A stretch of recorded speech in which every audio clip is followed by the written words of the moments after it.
The house at Ravenwood. James had always been fascinated by old houses. When he heard about the abandoned mansion in Ravenwood, he couldn't resist. The stories about it were countless. Whispers of ghosts, eerie shadows at night, and the legend of a family that vanished without a trace. Ignoring the warnings, James drove to Ravenwood. The mansion stood like a forgotten relic, its windows shattered, vines creeping up its decayed walls. The heavy wooden door creaked as he pushed it open. Inside, dust coated everything, and the air smelled of rot and old memories. With a flashlight in hand, James explored.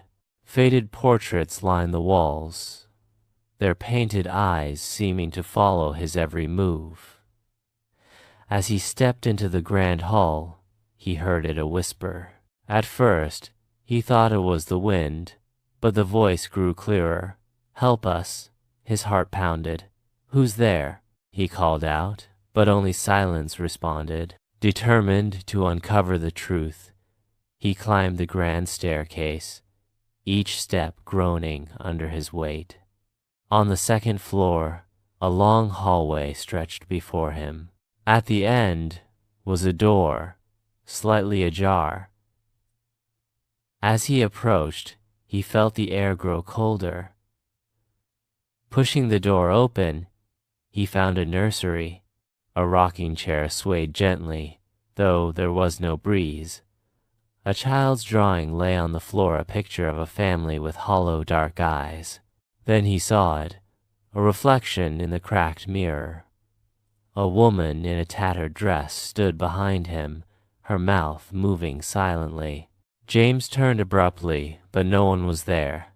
The whispering returned, louder this time. "Leave before it's too late." His flashlight flickered, and in that instant, the air thickened with an unnatural presence. The door slammed shut behind him. Panic set in. He rushed to the door, but it wouldn't budge.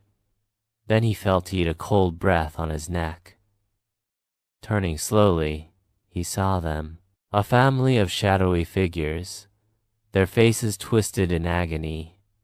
The mother reached out, her translucent fingers brushing his arm. "We are trapped," she whispered. "You must free us." James's mind raced. "How?" he asked, his voice barely audible. The woman pointed to the fireplace.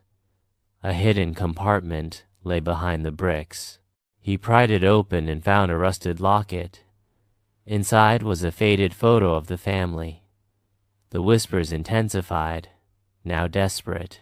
"Burn it." With trembling hands, he tossed the locket into the fireplace. Flames roared to life, consuming the metal. The air crackled, and an anguished scream filled the room. The shadows twisted and dissolved into the darkness. Suddenly, the door creaked open. James stumbled out, gasping for breath. The house felt lighter. The oppressive presence was gone. As he reached his car, he glanced back. The mansion stood silent, its windows dark.